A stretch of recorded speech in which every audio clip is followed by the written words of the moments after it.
Before smartphones, this was the fastest way to print photo.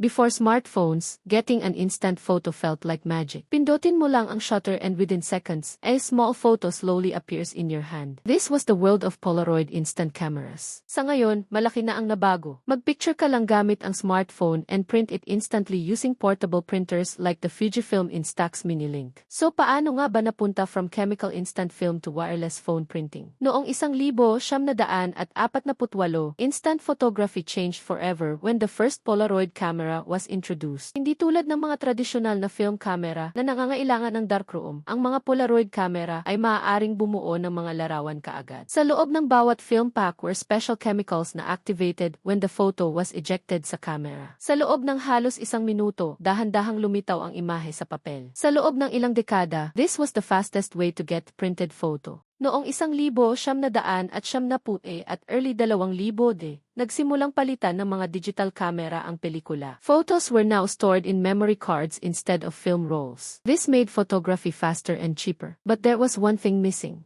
the instant printed photo experience that people loved with Polaroid cameras. So the next evolution combined digital photography with instant printing.